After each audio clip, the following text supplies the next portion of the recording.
নমস্কার বন্ধুরা, আবারও হাজির হয়েছে একটি নতুন এপিসোডে নতুন ভিডিও নিয়ে আলোচনা করতে। থাম্বনেল দেখে বুঝতেই পেরেছেন আজকে আলোচনা করব শত্রু বাধা এই বিষয়টি নিয়ে, যে শত্রু বাধা থেকে কি করে বেরিয়ে আসতে পারে এবং কি করে আপনারা শত্রুর হাত থেকে নিস্তার পেতে পারেন।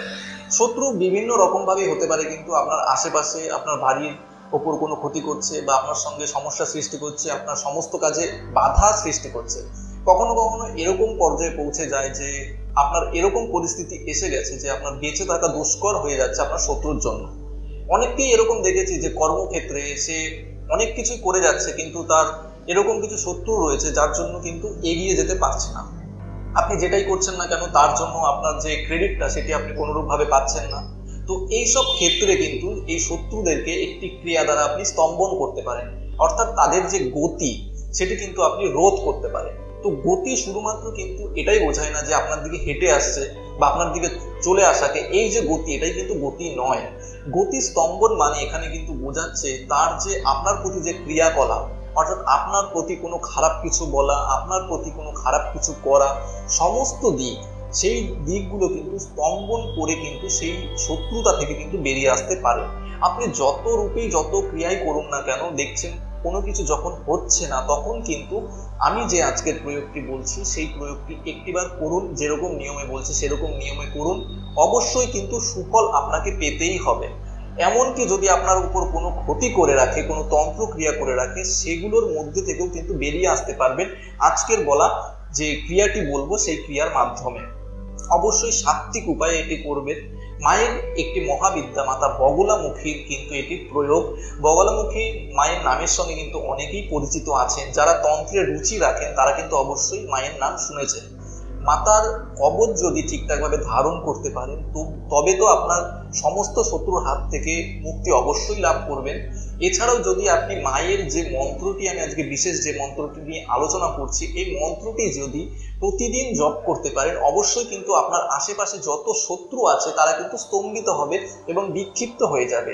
এছাড়াও অনেকের শত্রু বলতে কিন্তু বাহ্যিক শত্রুর থেকেও আমাদের ভেতরেও কিছু শত্রু কিন্তু আমাদের রয়েছে। সেগুলো হচ্ছে আমাদের যে খারাপ চিন্তা ভাবনা, আমাদের যে খারাপ স্বভাব, এগুলোও কিন্তু আমাদের একটি শত্রু, যা প্রতিনিয়ত আমাদেরকে কিন্তু খারাপ জিনিসের দিকে বা খারাপ রাস্তায় কিন্তু নিয়ে যায়।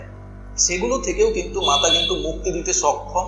মাতার সমস্ত দিকে সমস্যা আপনার যাই হোক না কেন, যেটা হোক কোনো খারাপ কোনো অভ্যাস বা আপনার খারাপ বদ অভ্যাস কোনো ধরে গেছে, সেগুলো থেকেও কিন্তু মুক্তি পেয়ে যাবেন এই একই মন্ত্র দ্বারা। আপনার ইচ্ছা যাই হোক না কেন সব কিছু থেকেই কিন্তু আপনাকে মুক্তি লাভ আপনাকে করাতে পারে মায়ের এই মন্ত্র। তো অবশ্যই এই ক্রিয়াটি যেটি আজকে আমি বলবো সেটি অবশ্যই করুন, অবশ্যই কিন্তু সুফল পাবেন। তো এখানে সর্বপ্রথম একটি সাধারণ আমি যেটা বলছি যে প্রত্যেকেই তার উপর কিছু থাকুক না থাকুক, সে যদি প্রত্যেক দিন মন্ত্রটি জপ করে অবশ্যই কিন্তু তার যে বাহ্যিক পরিবেশে এবং নিজের মধ্যে কিন্তু খুব তাড়াতাড়ি কিন্তু পরিবর্তন লক্ষ্য করতে পারবে।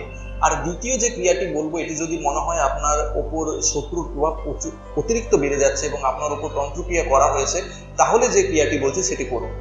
এই ক্রিয়াটি করার জন্য আপনার প্রয়োজন হবে পাতি লেবু, যে বাজারে গেলেই কিন্তু পেয়ে যাবেন ছোট ছোট আকারের পাতি লেবু, যেগুলো আমরা খেয়ে থাকি। তো সেরকম 3টে একদম নিখুঁত লেবু নিয়ে আসবেন, গায়ে যেন কোনো পোকা দাগ না থাকে এবং কোনো খুঁত না থাকে, সেরকম হলুদ রঙের 3টে পাতি লেবু বাজার থেকে কিনে নিয়ে আসবেন। এবং এই ক্রিয়াটি করতে পারেন শনিবার, মঙ্গলবার বা অমাবস্যার দিনে আপনি কিন্তু করতে পারেন, পূর্ণিমাতেও করতে পারেন। পূর্ণিমা বা অমাবস্যা বা শনিবার বা মঙ্গলবার এই দিনগুলোতে কিন্তু করতে পারেন। তো সবার প্রথমে আপনাকে স্বচ্ছ বস্ত্র পরিধান করে বসতে হবে, অবশ্যই স্নান করে নেবেন এবং পুরো দিনটি নিরামিষ খাবেন। এবং এই মন্ত্রটি পড়ে সেই যে মন্ত্রটি আমি বলবো সেই মন্ত্রটি পড়তে পড়তে সেই লেবুটিকে আপনার মাথার চারিদিকে ঘুরিয়ে নেবেন। ঘোরাবেন কিভাবে? এইভাবে, এরকমভাবে কিন্তু ঘোরাবেন। ঘড়ির কাঁটা যেভাবে ঘোরে, যেদিকে ঘোরে সেভাবে ঘোরাবেন। তো এটি আপনার করতে হবে 3 পাক যেন আপনার হয়। একবার পড়বেন, একবার ঘুরবে, একবার পড়বে, একবার ঘুরবে, একবার পড়বেন, একবার ঘুরবে, এরকম ভাবে 3টে লেবুকেই করতে হবে। অর্থাৎ টোটাল আপনার কিন্তু মন্ত্র পড়া হবে 9 বার। তো এটি হয়ে যাওয়ার পর 2টি লেবুকে কেটে ফেলবেন সেখানে, এবং একটি লেবু বাড়ির বাইরে অর্থাৎ আপনার সীমানার বাইরে গিয়ে ফেলে চলে আসবেন এবং পেছন ফিরে তাকাবেন না। তো এই ক্রিয়াটির মাধ্যমে কিন্তু, এবং লেবুটি কেটে কিন্তু সেটি আগুনে পুড়িয়ে দিতে পারে, অবশ্যই সেটা ভালো হবে। আগুনে পুড়িয়ে দেবেন, কেউ যদি চান জলও ফেলে দিয়ে আসতে পারেন বা আগুনে পুড়িয়ে দেবেন, সব থেকে ভালো। তো এটি করার ফলে কিন্তু আপনার উপর যদি কোনো ক্রিয়া করা থাকে তাহলে সেগুলো কিন্তু নাশ হয়ে যাবে। এবং যেটা আগে করা হয়েছে, অর্থাৎ এতদিন যে ক্রিয়াগুলো ছিল সেগুলো কাটবে, পরবর্তীকালেও আপনার উপর ক্রিয়া করতে পারে। তো তার জন্য আপনাকে কিন্তু অবশ্যই মাতা বগলামুখীর কবচ ধারণ করতে হবে। এটি যদি আপনি নিজে নির্মাণ করতে পারেন, নিজে নির্মাণ করেও ধারণ করতে পারেন, বা আপনার আশেপাশের কারোর থেকে বা আমাদের মাধ্যমে করাতে চাইলে আমাদের মাধ্যমেও কিন্তু সেটি নির্মাণ করিয়ে ধারণ করতে পারেন। তো এর ফলে কি হবে, আপনার যে শত্রুরা তারা কিন্তু ধীরে ধীরে আপনার যে সমস্যা সৃষ্টি করছে সেগুলো করা কিন্তু বন্ধ করে দেবে। তো এভাবে কিন্তু অবশ্যই মুক্তি লাভ করতে পারেন আপনার শত্রুদের থেকে। সে যেরকম শত্রুই হোক না কেন, আপনি ভেতরের শত্রু হোক বা বাইরের পরিবেশের শত্রু হোক, সমস্ত শত্রুদের থেকে কিন্তু আপনি মুক্তি লাভ করতে পারেন।